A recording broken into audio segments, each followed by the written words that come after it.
नमस्कार मित्रों, आप सभी का मेरे चैनल अक्षय पामिस्ट में हार्दिक स्वागत है। मित्रों, इस हाथ का एनालिसिस जो है हमने लगभग अभी से 2 साल पहले किया था, जो ये वाला ओल्ड पिक है। इसका हमने एनालिसिस लगभग 2 साल पहले 2019 में किया था और ये इनका री एनालिसिस कराने की इनकी इंटेंशन के कारण में इसको दोबारा हम यहाँ पे रीड कर रहे हैं और ये लेटेस्ट पिक है। अब आपको भी यहाँ पे स्पष्ट तौर पे दिखाई दे रहा होगा, दोनों ही अभी 2 साल के अवधि के दरम्यान में अगर दोनों चित्रों को कंपेयर करें तो 2 जगह मेजर डिफरेंस दिखाई दे रहा है। पहला, इस वाले भाग में आप पुरानी कंडीशन में देखेंगे 2 साल पहले, तो यहाँ पे जो भाग्य की रेखा या कर्म की रेखा है वीक बनी हुई है, कमज़ोर बनी है, जबकि इस पार्ट में अब वो काफ़ी बेहतर कंडीशन में यहाँ पे दिखाई दे रही है। और ये केवल कैमरा या पिक्चर की क्वालिटी के कारण नहीं है, यहाँ पे रेखा की कंडीशन से आपको पता चल जाएगा।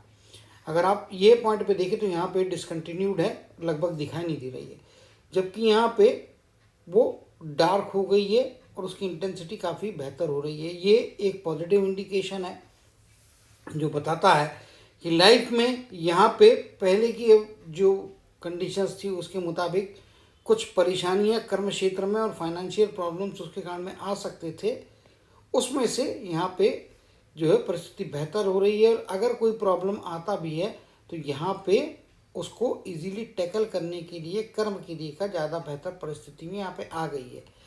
और रेखाओं में परिवर्तन कई बार आपके प्रयत्नों से आता है, कुछ आपकी ग्रह स्थिति के हिसाब से आता है, लेकिन इसमें प्रयत्न इंपॉर्टेंट होते हैं, क्योंकि कर्म और इंटेंशन इसके बेसिस पे ही हमारी किस्मत बनती है या बिगड़ती है। कर्म गलत हो जाए, इंटेंशन गलत हो जाए तो किस्मत बिगड़ना तय है, चाहे हाथ की रेखाएं कितनी भी अच्छी क्यों ना और ग्रह मान आपके कितने भी अच्छे क्यों ना दिखाई दे रहे हैं, लेकिन जीवन में तकलीफ आने की संभावना अगर कर्म और इंटेंशन में खराबियाँ आती है। तो यहाँ पे चीज़ बेहतर हो रही है। दूसरा मेजर डिफरेंस आप देखेंगे, यहाँ पे लाइफ लाइन चल के इस प्रकार से ओवरलैप करके नीचे की तरफ आ रही है, जबकि इस क्षेत्र में पुराने पिक्चर के हिसाब से लाइफ लाइन में ये वाला एक एडिशनल ब्रांच थी जो अब यहाँ पे नहीं है।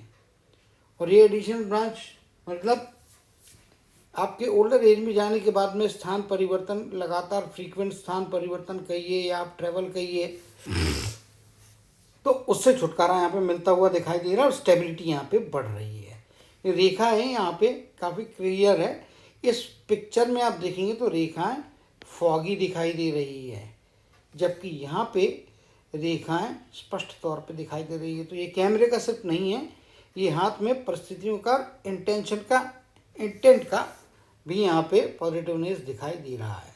तो ये फ्यूचर के हिसाब से इसके बेनिफिट्स होंगे, आज की डेट में नहीं होंगे, ये आगे का पीरियड दिखा रहा है। जबकि यहाँ पे भी देखा है, यहाँ तक तो पहले ही बनी हुई है, तो 50 के आसपास की एज तो ठीक है। ये 48-55 के बाद से लेके 60 के बीच का जो बेहतरी है वो यहाँ पे इनके हाथ में दिखाई दे रही है। एक पॉइंट हो गया।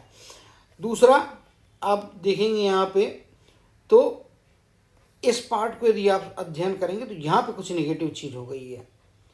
अगर कर्म के क्षेत्र में यहाँ पे कंस्ट्रक्टिव हो गई है तो इस पार्ट में यहाँ पे कुछ छोटी छोटी रेखाएं या इंप्रेशंस बने हुए दिखाई दे रहा है, जबकि यहाँ पे आप देखेंगे तो ये एक ही इंप्रेशन दिखाई दे रहा है, यहाँ की छोटी रेखाएं नदारत हो गई है। और इसके कारण में अगर आप देखेंगे तो एज का स्पैन मैं आपको बताता हूँ, यहाँ पे कुछ ना कुछ गलतियाँ डिसीजन मेकिंग को लेके हुई हो सकती है। और ये देखेंगे तो ये 10 है, ये 20 है, ये 30 है और ये 40 की एज है, 40 के आसपास की एज। और यहाँ पे 40 के आसपास की एज इसमें देखेंगे तो कुछ संभावना है 40 हो गया, 45-46 हो गया। यहाँ पे हल्की रेखाएं हैं, हालांकि ये रेखाएं इतनी मजबूत नहीं है इस पार्ट में, लेकिन रेखाएं हैं, संभावनाएं तो हैं। लेकिन अब आज की डेट में यहाँ पे देखेंगे तो ऊपर जाती हुई ऐसी इंप्रेशन तक यहाँ पे दिखाई नहीं दे रहा, जबकि यहाँ पे एक ये इंप्रेशन है और एक ये इंप्रेशन यहाँ पे स्पष्ट दिखाई दे रहा है, जो आगे रेखाओं का रूप धारण ले सकता है, लेकिन ऐसा नहीं हो रहा है। जब ऐसा नहीं हो रहा होता है और रेखा में फॉगीनेस इधर में और स्पष्टता के साथ में दिखाई दे रहा है, ये वाला पार्ट आप मान के चलिए कि 35-36 की एज के बाद का पीरियड से लेके आगे का जो पीरियड है लगभग यहाँ पे आप पकड़ के चलेंगे तो 43 से 44 के पीरियड तक यहाँ पे थोड़ा वाइड होती है। जब रेखा वाइड हो जाती है और फॉगिनेस उसमें आता है तो इस पीरियड में जो है आवक या आपका जो परफॉर्मेंस होता है कर्म के क्षेत्र में वो उतना अच्छा नहीं होता। अब आ जाते हैं, इसको वेरीफाई हम करेंगे कर्म की रेखा से। यहाँ तक आप देखेंगे कर्म की रेखा तो एक अच्छी डार्कनेस लिए और थिकनेस लिए हुए, जबकि आगे जाने के बाद में इस पार्ट में थोड़ी पतली हो गई है। यहाँ पे भी देखेंगे तो पतली है बट रेखा है, तो ये अर्लियर कंडीशन से यहाँ पे तो इम्प्रूवमेंट है। लेकिन इस पार्ट को यदि यहाँ पे कंपेयर करेंगे इस पार्ट से, यहाँ पे थोड़ा बहुत डिप्रिसिएशन हो रहा है। तो ये 40 के बाद के पीरियड से लेके तो 50 के आसपास के पीरियड तक का जो बीच का फासला है, स्पेशली आप कहूँ तो 42 से या 40 के आसपास से, ये लगभग 42 43 के बाद से कर्म की रेखा थोड़ी पतली हो रही है। जब पतली होती है तो अपॉर्चुनिटीज आपकी घटती है, लेकिन जो अवेलेबल रिसोर्सेज हैं उनको यूटिलाइजेशन करने की कैपेसिटी आपकी वैसी की वैसी बेहतर बनी रहती है। तो ये एक बात यहाँ पे अच्छी इनकी कर्म की रेखा में दिखाई दे रही है। जहाँ तक माउंट्स की बात करेंगे तो माउंट में ना यहाँ पे कोई परिवर्तन है, इसके ऊपर में कोई रेखा भी डेवलप नहीं हुई है। शनि के माउंट में यहाँ पे आप देखेंगे तो शनि का माउंट भी यहाँ पे अपनी वैसी स्थिति बना हुआ रखा। सूर्य और बुध का कॉम्बिनेशन भी अपने आप में यहाँ पे बेहतर बना है। यहाँ पे एक बात, जो मेरा वीडियो पहली बार देखना उनके लिए कुछ बेसिक जानकारी दे दूँ। सूर्य प्रधान पर्सनालिटी है यहाँ पे आप देखेंगे, और इनकी बोलने चालने की कम्युनिकेशन की जो क्षमता है वो एक्स्ट्रा ऑर्डिनरी या बहुत एक्सीलेंट मुझे यहाँ पे दिखाई दे रही है। तो ये चीज़ डेफिनेटली एक बेहतर स्थितियाँ यहाँ पे प्रदान करते हुए इनको दिखाई दे रही है, जो कि अपने आप में एक पॉजिटिव बात है। सूर्य के क्षेत्र में काम करना, उसी क्षेत्र में काम कर रहे, कंप्यूटर या IT से जुड़ा हुआ काम है, ये करते हैं, हार्डवेयर हो या सॉफ्टवेयर, दोनों ही केस में बेहतर है। यहाँ पे इनको पहले भी मैंने शायद बताया होगा, अभी भी वो चीज़ दोबारा रिपीट करता हूँ। गुरु की उंगली थोड़ी जो है इस सेंटर लेवल तक आने पे गुरु की उंगली बेहतर मानते हैं। ये शनि की उंगली का जो टॉप फ्लैंज होता है, ऊपर का पोर होता है, उसके मध्य से थोड़ी नीचे है। इसका मतलब डिसीजन मेकिंग में जो है कुछ कमियां रहती हैं, इसीलिए डिसीजन मेकिंग सही समय पे सही तरीके से निर्णय लें। डिसीजन मेकिंग में प्रोसेस को स्लो हो सकती है, क्योंकि अंगूठा भी आप देखेंगे तो पीछे की तरफ में मुड़ा है। सामान्य स्तर की बुद्धि ये लेवल होती है। अगर अंगूठा सीधा भी यहाँ पे आप जोड़ने को जाते हैं तो थोड़ा ऊपर आएगा, तो सामान्य से हल्का सा बेहतर रिजल्ट देता है। और आप यदि बिजनेस में रहते हैं तो बिजनेस में आपको फास्ट निर्णय, देन एंड देयर निर्णय लेने की ज़रूरत होती है। वहाँ पे आपको ये जो है निर्णय लेने की प्रक्रिया जो है उसमें आपको बेहतरी लाने की आवश्यकता स्पष्ट तौर पे यहाँ पे मेरे को दिखाई दे रही है। अगर आप मुझसे पूछेंगे कि इनकी लाइफ में अभी की परिस्थितियों के हिसाब से, आगे आने वाले समय के हिसाब से, तो आप यहाँ पे देखेंगे ये एक जो पीरियड था, ये पीरियड एज क्रॉस कर लिया है। अब इसके बाद यहाँ पे कुछ संभावना हल्की सी बनती है, तो वो बन रही है यहाँ पे, जो कि इस पॉइंट पे यहाँ पे भी दिखाई दे रही है। इस लाइन में परिवर्तन नहीं है, लेकिन ऊपर में यहाँ जो दो लाइनें या संभावना इंप्रेशन बने हैं वही इस पॉइंट पे नहीं है, बीच के पॉइंट में। इसके कारण में क्या है कि अब जो कुछ भी पॉसिबिलिटीज है मेरे हिसाब से वो लगभग 44 से 45 कहना ज़्यादा उचित होगा, 45 की एज में कोई ना कोई उन्नति करने वाला अवसर इनको मिल सकता है। लेकिन धूमिल वो इम्प्रेशन यहाँ पे जो बन रहा है, हल्का बस इतनी सी एक इम्प्रेशन बना हुआ है, लाइन भी उतनी कंफर्म नहीं है।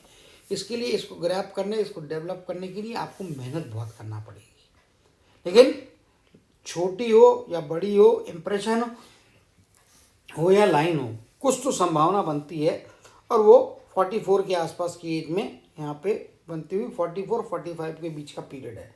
फिर भी अर्ली एसबी में मानो तो 44 की रनिंग एज में ही ये तो है, तो 43.5 से 44.5 आप मेहनत कीजिए, 45 तक में स्ट्रेच कीजिए। ये पीरियड आपके लिए कुछ ना कुछ उन्नति के अवसर, आगे बढ़ने के मौके देगा। अभी की स्थितियों में स्टेग्नेशन है, यहाँ पे कोई भी ऊपर जाने वाली लाइन जैसी पहले थी वैसी यहाँ पे दिखाई नहीं दे रही है। अगर आप यहाँ पे देखेंगे तो ये और ये हल्के दो इंप्रेशन बने थे, जो कि इसमें अभी उतने स्पष्ट दिखाई नहीं दे रहे हैं। और आगे भी यदि आप देखते हैं तो कंटिन्यूअल जो ऊपर जाने वाली ऐसी रेखाएं होती वो नहीं है। जो कुछ भी बेहतरी मिलती है वो ये पीरियड में मिलेगी यहाँ पे, और ये लगभग आप पकड़ लेंगे तो ये 57-58 का पीरियड है। तो एक अपॉर्चुनिटी 44-45 के बीच में मिलती है। सेकंड चेंज, ये लाइफ में चेंज लाएगा, और ये चेंज आपका आता तो ये 60 की एज है तो लगभग ये 57 के आसपास है। 58 का पीरियड, 58 का पीरियड करना ज़्यादा उचित होगा। 58 की एज में कोई ना कोई अपॉर्चुनिटी यहाँ पे इनको बेहतरी प्रदान करती हुई दिखाई दे रही है, प्रोग्रेस मिलेगा। ओल्डर एज में फिर आप जन्म स्थान के करीब में और पास में लौटते हुए दिखाई दे रहे, जबकि संभावना थी कि जन्म स्थान से इनको दूरी बना के ट्रैवल की आवश्यकता ओल्डर एज में भी पड़ेगी, लेकिन अभी आज की परिस्थितियों के हिसाब से ये चीज़ नहीं हो रही है। इवन 70 की एज भी इनको प्रोग्रेस देती हुई स्पष्टता के साथ में दिखाई दे रही है, जो कि इनको फायदे करवाती हुई दिखाई दे रही है।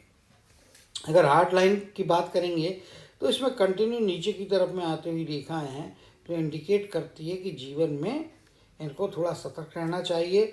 यहाँ पे भी वही चीज़ है, फॉगी, इसीलिए स्वास्थ्य संबंधी परेशानियाँ, कुछ न कुछ तनाव जीवन में इनको आते रहेंगे, फेस करना पड़ेंगे, और उसके कारण में स्वास्थ्य के ऊपर में कोई बड़ा विपरीत परिणाम ना हो, इसके बारे में सतर्कता रखनी होगी। यहाँ पे आप देखेंगे तो इनके हाथ में एक चीज़ है कि राहु का क्षेत्र का ट्रायंगल जो है वो उतना मजबूती से क्लोज नहीं हो रहा है। यहाँ पे भी आप देखेंगे तो ये क्लोज नहीं हो रहा, ओपन है। इसके कारण में क्या होता है कि आप पैसा भले ही कितना भी कमा लें, लेकिन रुकता नहीं है। यह रुकने का परसेंटेज बहुत छोटा होता है, कम होता है। तो वहाँ पे भी इनको पैसा यदि रोक के रखना तो लॉन्ग टर्म के इन्वेस्टमेंट करें, सेफ एंड सिक्योर वे में ही लें, मार्केट में कोई बड़ी रिस्क ना लें, शेयर मार्केट से दूर रहे तो ज़्यादा बेहतर परिस्थितियाँ यहाँ पे जीवन में मिलेगी। तो ये कुछ परिवर्तन है, लेकिन ज़्यादातर परिवर्तन इनकी कर्म की रेखा में जो आए हैं वो अच्छे हैं। स्वास्थ्य संबंधी या हार्ट की लाइन में ऐसे कोई मेजर डिफरेंसेस नहीं आ रहे हैं, जिसके कारण में क्या है कि स्वास्थ्य के संबंधित इनको छोटी मोटी भी शिकायतें आती हैं तो उनको हल्के में ना लें, क्योंकि छोटी शिकायतें गलती से बड़ी हो गई तो परेशानियां बढ़ा सकती है, जिसकी संभावना आपके हार्ट की लाइन में दिखती है। और ओल्डर एज में जाने के बाद में यदि आप देखेंगे तो ओल्डर एज में जाने के बाद में भी आप पकड़ लीजिए कि 70 के आगे की एज में ऑपरेशन, हॉस्पिटलाइजेशन यहाँ पे होता हुआ दिखाई दे रहा है, तो केयरफुल रहने की ज़रूरत है। खैर, ओल्ड एज में जाने के बाद में कुछ ना कुछ हमारे यहाँ पे ऑलमोस्ट 99% लोगों को कोई ना कोई परेशानी, हॉस्पिटलाइजेशन, तकलीफ, स्वास्थ्य में गिरावट 55-60 की एज के बाद में शुरू हो जाती है, वो इनके हाथ में भी यहाँ पे होती हुई दिखाई दे रही है। तो उम्मीद करता हूँ इस बारे में भी ये अब सतर्कता जो है लेंगे।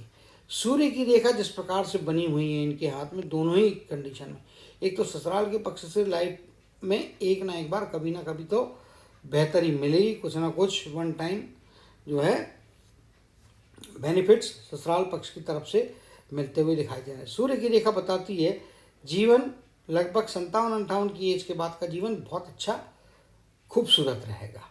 अगर ओल्ड एज में जाते हैं तो मल्टीपल सोर्स ऑफ इनकम से पैसे आएंगे, इसीलिए मैंने कहा है कि इनको अभी जितना अधिक से अधिक इन्वेस्टमेंट हो सकता है वो सेफ एंड सिक्योर वे में, कंफर्म रिटर्न्स वाला, मार्केट के अप डाउन वाला नहीं। चाहे फिक्स डिपॉजिट करें या लाइफ इंश्योरेंस की पॉलिसीज खरीदें, वो है म्यूचुअल फंड में सिक्योर रिटर्न देने वाला अगर म्यूचुअल फंड खरीदते तो वो फायदे कराएगा।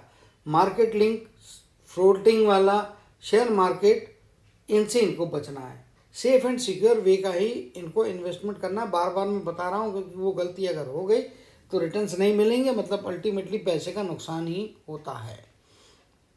और इन्वेस्टमेंट करते तो उसके बेनिफिट्स आपको ओल्डर एज में 2 या 3 तरीके से सोर्सेस के माध्यम से मिलेंगे, और रेगुलर इनकम के तौर पे आपके जीवन में आखिरी समय तक यहाँ पे चलते हुए स्पष्टता के साथ में दिखाई दे रहे हैं।